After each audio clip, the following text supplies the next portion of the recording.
саласында барлықтарыңыз білесіздер, үлкен елеулі еңбектер атқарып жүр. Шәкірт тәрбиелеуде де үлкен еңбек атқарып жүрген барлықтарыңыз білесіздер. Айтжан ағаның шәкірттері қазір бүкіл республикаға деліп таралған халықаралық республикалық байқаулардың жүлдегерлері атанып жүр. Бүгін Айтжан ағаның биылғы жылғы түлектері 5-ші курс студенті Дина Нұрпейісова атындағы 1-ші республикалық қыз-келіншектер байқауының бас жүлдесінің иегері Динара Нұрбаева мен 4-ші курс студенті халықаралық байқаулардың лауреаты Батыржан Мұқтыбаевтың орындауында күйлер тыңдаңыздар.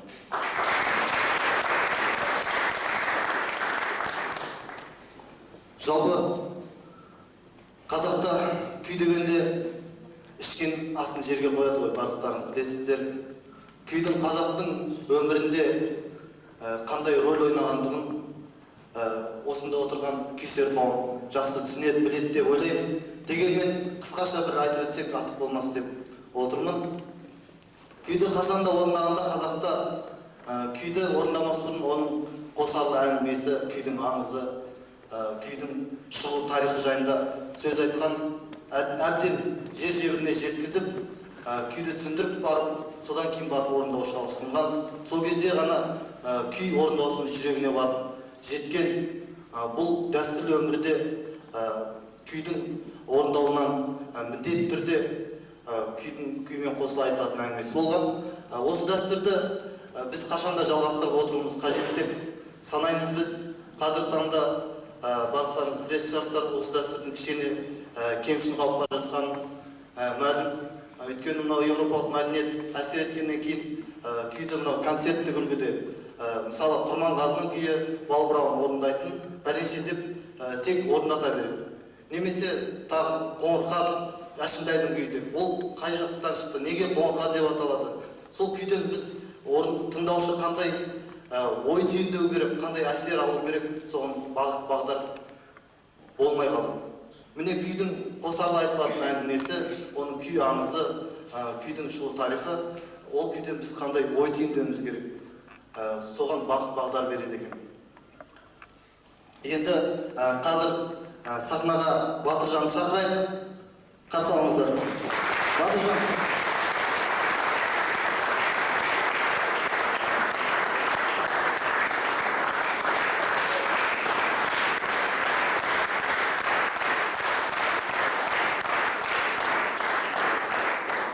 Бүгінгі концертіміз күй керуені деп аталатынын барлықтарыңыз білесіздер.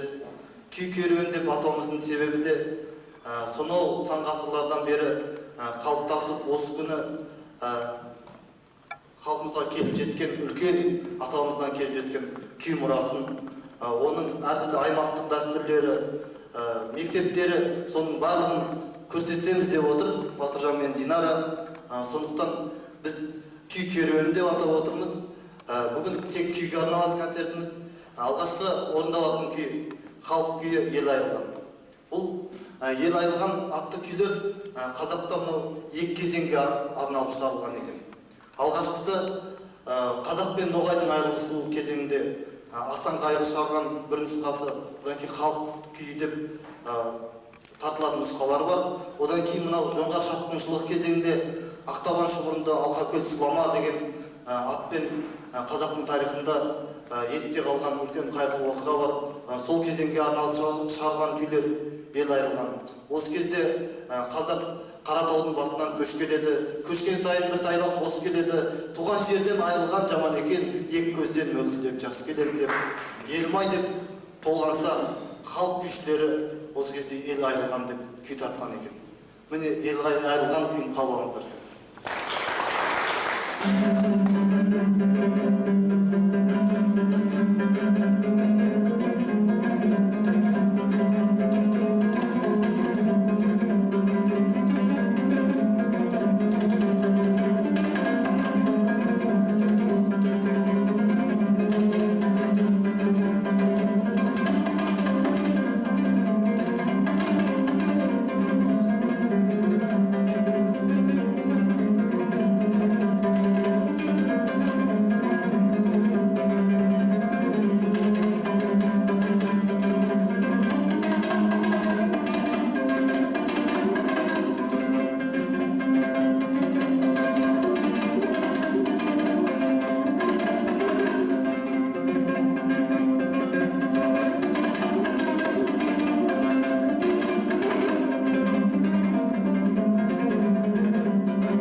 келесі тыңдалатын күй Есірдің Ақжармасы.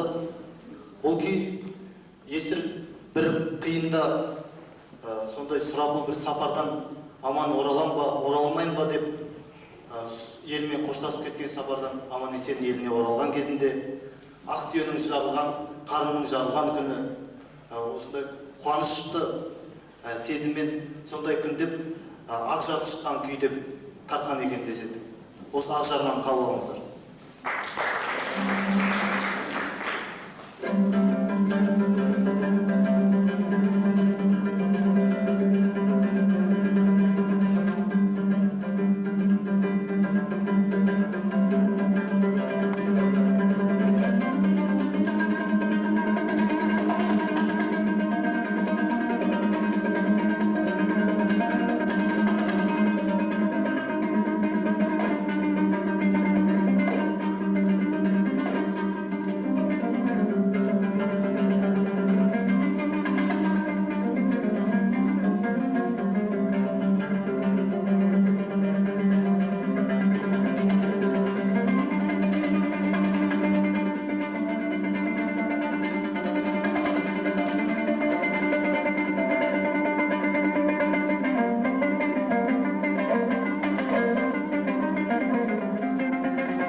Бәрекелді.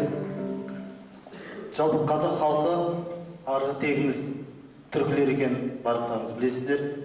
Осы бүкіл түркі халықтарында мәдениеті бір болғаннан кейін көптеген мына өнер аспаптары, музыкалық аспаптары да, өнер туындылары да бір болып жатады. Осындай құбылыстардың бірі Көроғлы деген дастан бар. Бүкіл осы түркі халықтарына ортақ. Бұл дастан әр халықта өздігінше жырланады. Қазақтың өзінде бірнеше нұсқалар бар.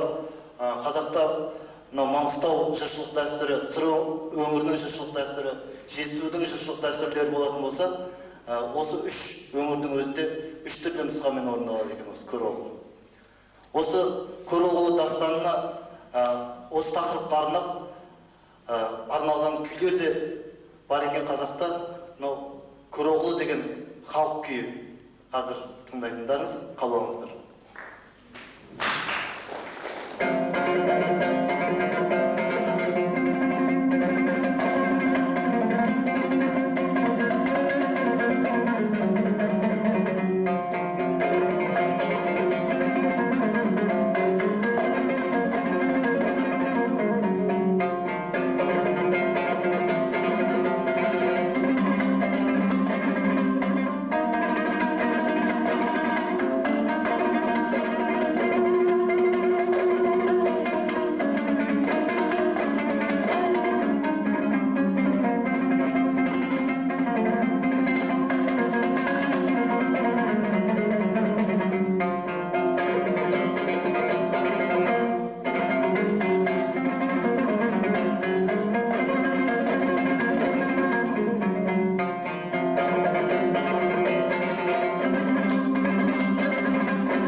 Шал мырзаның күйі. Мынау осы уақытқа шейін, осы өткен жылға дейін деп айтсақ болады, музыка зерттеушілері, күйтанушылар қазақта күйшілік аймақтық дәстүрлер батыс өңірі, арқа, Қаратау деп бөліп келді. Кейінгі мынау зерттеушілердің еңбегінің нәтижесінде тағы да басқа дәстүрлердің